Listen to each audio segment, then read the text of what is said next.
Let's now talk to our guest, Manila 6th District Congressman and House Quad Committee Co-Chairman Benny Abante. Sir, magandang hapon and thank you for joining us today. Magandang hapon. Hi, Congressman.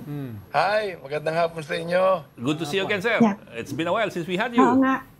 Happy New Year po. Happy New Year. Happy New Year. Happy New Year. Sir, teka, simulan ka na para makarami tayo.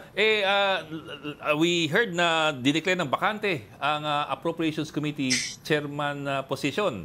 Parang nakakabigla po. Ano po nangyari? I understand you're also the Vice Chair, di ba, of the committee? Yeah, pati ako nabigla. Ay, ikaw naman, sir. Nabibigla po ba kayo? I don't know. Talagang wala akong alam-alam. Hindi ba kayo ang papalit, Kong? Wala. I don't even know kung bakit siya papalitan o tinanggal. Talagang wala. Blackout talaga ako dyan. But sir, that's a major decision because it's one of the most powerful, one of the more powerful positions in appropriations. Anyway, tapos ng budget, approve na yung budget natin. So tapos na yung trabaho niya. Wala nang masyadong gagawin ng ang Committee on Appropriations at this time until the end of the 19th Congress. Yes, sir. Wala kayong nabalitaan sa within the chamber, Congressman, that might have led to the relief. Wala talaga. Talagang walang, talagang wala eh. Ako nagtatanong din nga ako. May lumabas kasi na chismis more than a month ago na, ayun nga, may mga nagtutulak na mapalitan si Apro Head Saldi. No? Among others. Lumabas yung ganong klaseng chismis. Pero siyempre, chismis lang yon. Dahil nangyari ngayon, parang confirm yung chismis a month ago.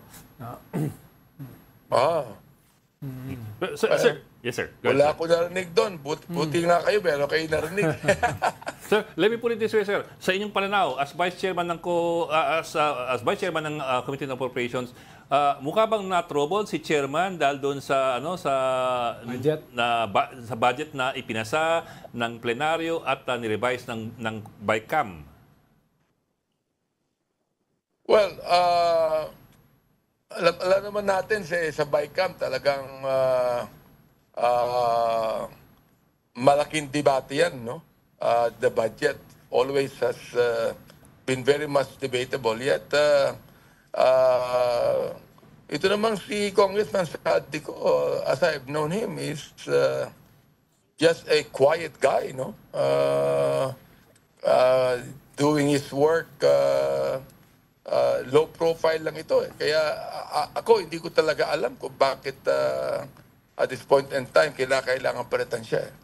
Yung pinaka-open kasi kung na bumabanat sa kanya, yung mga Duterte. Especially si Vice President Sara. Pinupuntirya siya talaga. Yeah. Sabagay, pati naman kayo pinupuntirya. Dahil Quadcom kayo. No? Pero ayun nga, talagang yun yung public na umaatake sa kanya. Yun yung public na umaatake sa kanya. No? Yung mga Duterte, especially si Sara. No? Tingin nyo, walang kinalaman yun? Tingin ko wala naman eh. Wala namang kinalaman doon eh. I don't think that that is even an issue. Parang lang, Pero Congressman, napaka-opportune. yung mga controversies ngayon arising from this budget, wala bang balak ang chamber? May balita ba kayo? Usap-usapan, nag-umpisa taon ngayon eh. The two chambers of Congress, wala ba kayong balak na baguhin ang rules regarding the bicameral conference? Kasi ang tingin ng mga tao na aabuso, pati yung mga taga-DBM hindi lang makapagsalita eh, na naaabuso yata yung power of the purse daw. Although you cannot get any member of the DBM to say it openly, no? Wala naman. I don't even know about anyone among the agencies in government complaining about that. Ako, may complain ako sa DBM. For example, like ang DBM ang talagang nag-i-increase or nag-decrease ng budget ng anumang agency. Hindi naman kami. So kami naman, we are just kinukuha lang namin yung binibigay ng DBM na budget eh. And then of course, we discuss about it and debate on it. At tinatanong namin, ba't pinawasan niya budget ninyo, whatever it is.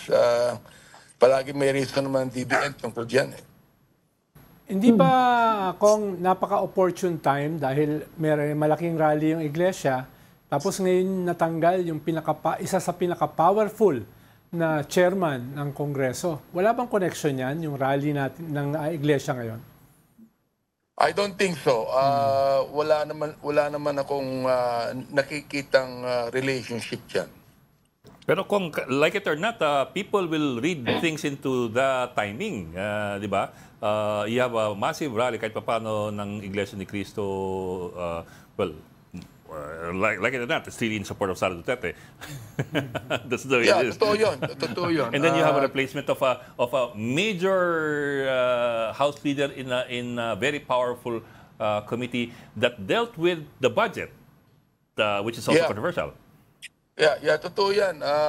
Kaya nga kami, when we were there, nung in-announce yan ng majority leader, kami, yung nakapadibo sa akin mga congressman, we were all surprised about it. Di ba kung may umiikot ngayon na statement of support para kay Speaker, anong status nun? Hindi ko talaga alam eh. Alam mo, may umiikot man, pero we still do not know the status of it eh. So, pero wala namang problema as far as supporting the Speaker is concerned. So hindi pa kayo Congressman, maganda yung reception sa medyo cambio lang akong konti kasi wala na tayo oras eh.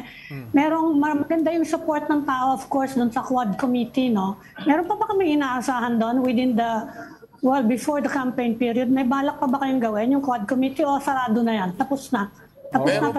Meron pa naman, no. Una, we would like to thank our people that actually believe in what we're doing. Talagang yan, to us, it is parang para talagang tubig na binuhos sa amin, no? Kasi alam nyo naman, we are being bashed left and right. And then, all of a sudden, makikita mo na more than 73% of the people actually is in favor of the investigation of the Quadcom. Sa amin, napakagandang balita yan eh. Pero pangalawa, hindi pa tapos to, no? Marami pa dapat kami dito. Particularly, the next Quadcom hearing, we might tackle on the Pogo issue. Para lang malinaw sa... Ano po sa Pogo issue? Ano po sa Pogo issue balak nyo? Una, ang gusto namin malaman yung money trail eh. Yung money trail sapagkat I think we are discussing about inviting the banks that were actually involved kung saan doon ibinangko ang pera.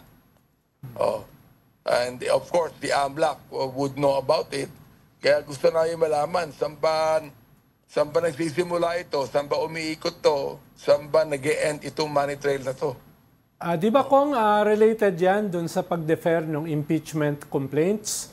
Dahil pag na-defer yon, pwede nang buksan yung, pwede nang i-lift yung bank secrecy laws at pwede nang buksan ng AMLA yung mga bank accounts na yan na binabanggit nyo.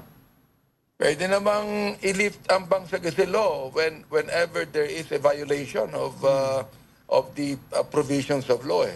Ibig sabihin, for example, like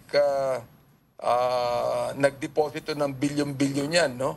We were actually, para bang nakita namin na there are about 6 to 8 billion pesos na umikot yan sa mga bangkong yan.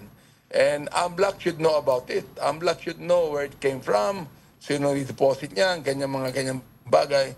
So, the bank secrecy law is not actually absolute na hindi naman pwede buksan yan. Pwede buksan yan whenever we think there's a violation of the law itself.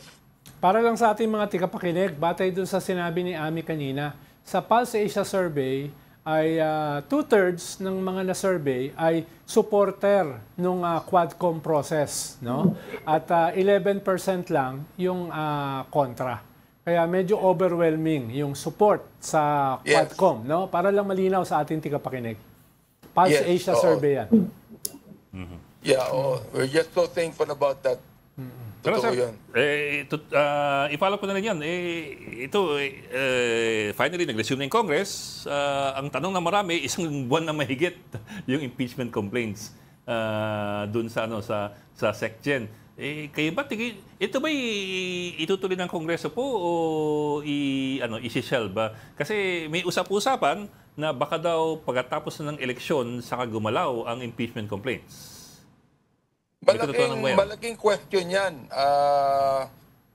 Sa akin, ako personally, I don't think that we should even tackle the impeachment complaints now. No, the fact that the election is quite near, campaign period po ngayon. No, so siguro anyway, ang impeachment naman pwede namang i-file yan every year. Every year, no. So maaaring makuha namin ng 1/3 ng boto ng impeachment sa House. Pero we do not know kung yan magpa-prosper sa Senado yan. No? So sa akin, it would be better if we defer the impeachment complaint and then just again file it in the new Congress. Yes, sir. Pero sir, yan ba'y napag-usapan ninyo among the House leaders at meron bang desisyon tungkol dyan sa timing? Hindi pa. Kaya nga tinatanong ko kanina yung ibang mga House leaders natin and sila din na we're in a quandary kung ano talagang gagawin ng leadership about that.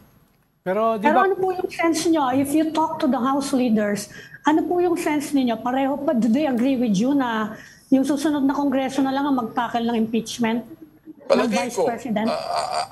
I think so. Nakikita ko naman na